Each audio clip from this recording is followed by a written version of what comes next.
4 days, one island, and a dog riding shotgun on a scooter.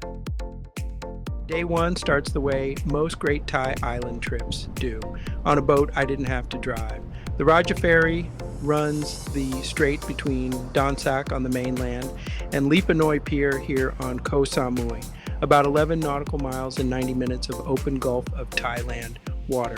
Foot passenger fare, around 150 baht, that's about $4.50. Off the ferry, straight into a grab. About 45 minutes across the island to my Airbnb on Bangrak Beach. Locals call it Big Buddha Beach, and you'll see exactly why later today. The ride ran roughly 450 baht, call it $13.50, which on a per mile basis is still cheaper than parking at most U.S. airports. First order of business on any Samui trip, wheels. 125 cubic centimeter scooter runs about 250 baht a day here, roughly 750. My grab driver tipped me off to a lunch spot on the way, Bangpor Seafood Takho. And when a local hands you a restaurant recommendation unprompted, you take it. Lunch delivered, fresh, simple, and about 200 baht or $6 for more food than I could finish.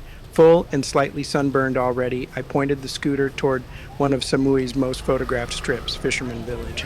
This stretch of Phut used to be exactly what the name says. A working Thai fishing village, wooden piers, and drying nets, nothing more. Then Chinese and European traders started passing through in the 1900s, and today that history is baked into the architecture.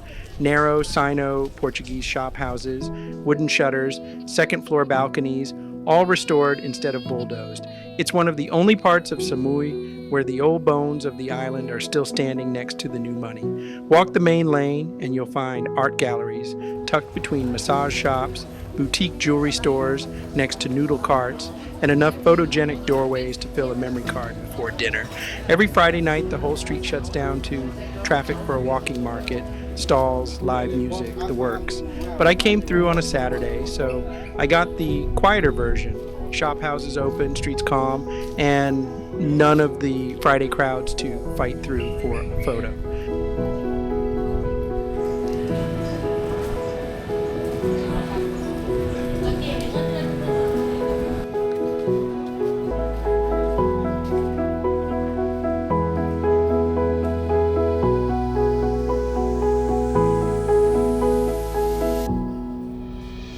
A 5-minute walk off the main lane and the shop houses give way to sand.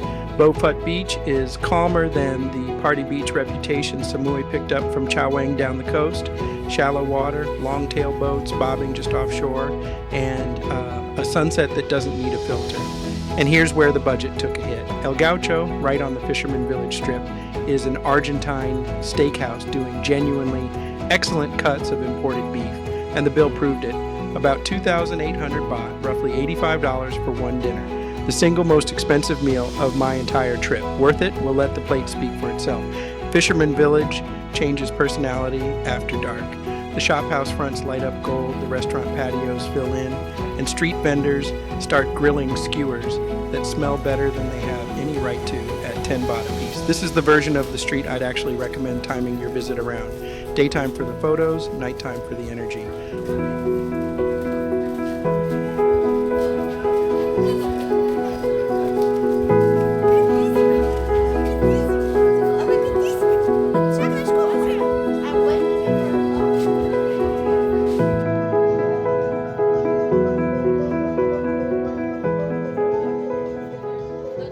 One more scooter ride back toward Bangrak, engine humming, warm air, zero traffic. This is the part of island travel nobody puts in the brochure and everybody remembers.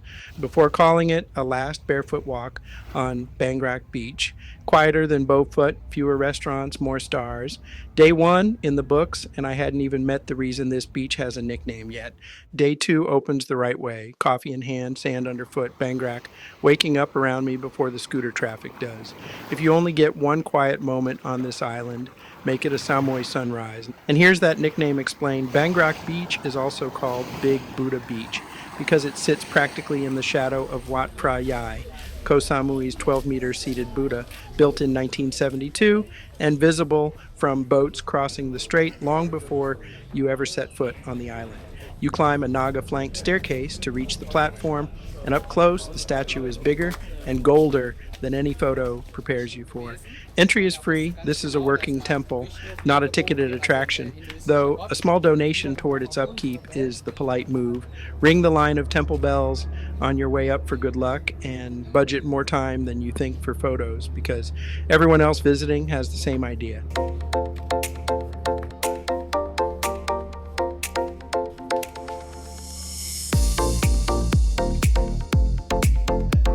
Coffee stand right at the base of the temple does a solid iced latte for about 70 baht, $2, with a Buddha statue view thrown in for free. Caffeinated and slightly less sunburned than yesterday. Back on the scooter. And next stop is barely a 5-minute ride away, which is the beauty of this island. Samui's whole 51-kilometer ring road means nothing is ever that far from anything else.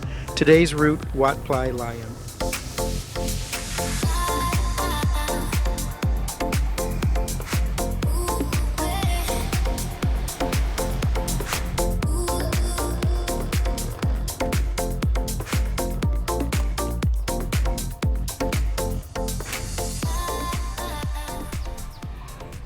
Three things to see here in the order I saw them. First, and honestly the showstopper, the 18-armed Guanyin, the Chinese goddess of mercy, standing on a lotus platform in the middle of the temple's lake. Each of those 18 arms holding a different symbolic object, from a book to a sword to a string of prayer beads.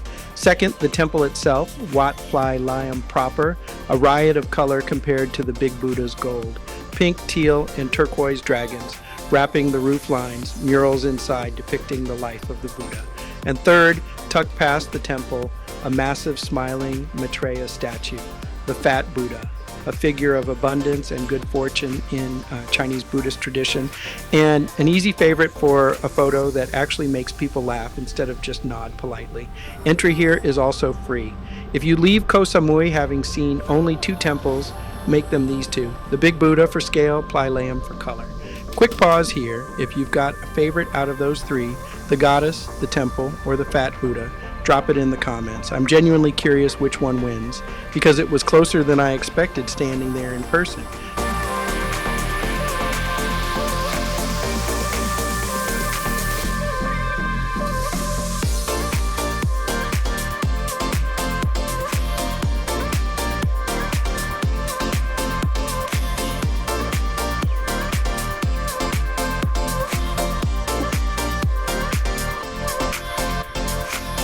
A quick stop at Cocoon on the way out for the kind of coastline view that makes you forget you're on a schedule.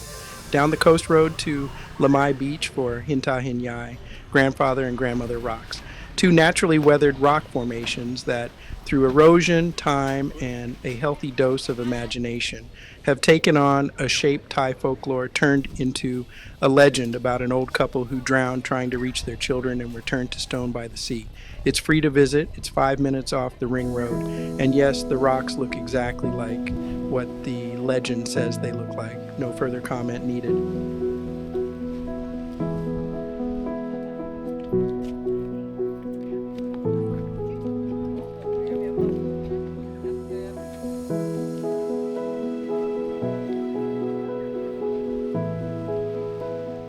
Then up into the hills for one of the strangest, most personal places on the island, Tarnim Magic Garden, also called the Secret Buddha Garden. In 1976, a local durian farmer named Nim Thong Suk, then 77 years old, started carving statues into the jungle on his own land, alone, with no formal training and no master plan. He kept at it for 14 years until his death in 1990.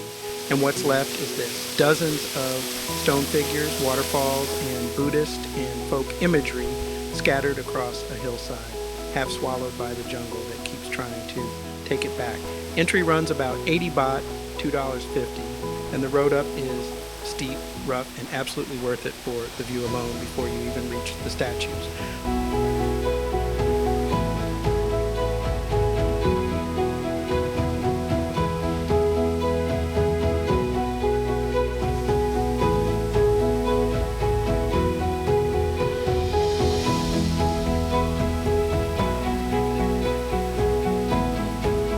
quick pass by Laem Sor Temple on the southern coast, a striking white and gold chetty right at the water's edge.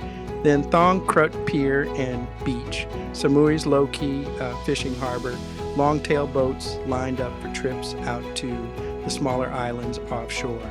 A loop drive around toward the southern hills brings you to the I Love Samui sign, the island's answer to a postcard, and lunch at a restaurant built specifically to make you stop scrolling and just look at the view.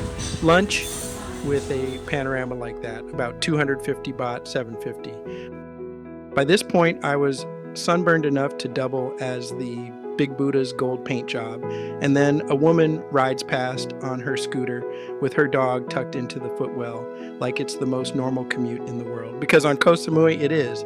Day 3, new logistics. I drop the scooter, relocate closer to the port, and check into the Mud, a boutique beachfront hotel with a welcome lunch that makes the hassle of switching hotels mid-trip feel completely worth it. The Mud earns its reputation fast, a quiet stretch of private beach, understated design, and the kind of pace that tells you the island wants you to slow down for the back half of this trip.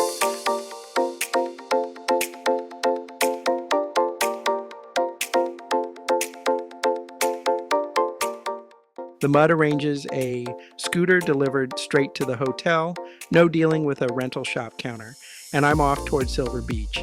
A quick stop at Fin Beach, then lunch at Wynd Beach, Samui. Pad Krapao, Thailand's holy basil, stir fry, and arguably the single most iconic dish in the country for about 120 baht, $3.50. A detour through Don Sai Market turns up 2 finds worth the stop, those small, intensely sweet Thai grapes sold by the bag, and a guava the size of my fist. Total damage, about 80 baht, $2.50 for both. One more market stop near Nathon Pier 1, Samui's main town and port, and the working, unglamorous side of the island that most tourists skip straight past on their way to the beach resorts. And then the golden hour, I'd trade half this itinerary to relive. Sunset from the beach at the Mud, horseback riders walk past right along the shoreline as the light turns everything copper. A cold beer, about 90 baht, under $3, and the kind of quiet that makes 4 days feel like it went by in 4 minutes.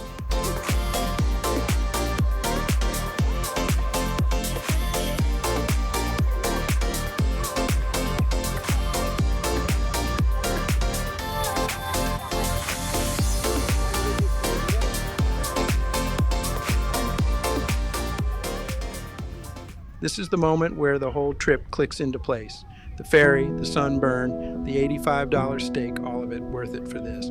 I grabbed that guava from earlier, and that's day 3, done. So, 4 days, 1 island, and here's the tally. A 90-minute ferry for about $4.50, a scooter that ran roughly $7.50 a day, temples that cost nothing but a donation, a secret garden built by one stubborn farmer over 14 years, and 1 Argentine steak dinner that alone cost more than everything else combined. Koh Samui doesn't need 4 days to impress you. It could probably do it in 1, but 4 days is enough to see the gold Buddha and the colorful one, the rocks with the legend, the market with the guavas, and still catch a sunset with horses walking past.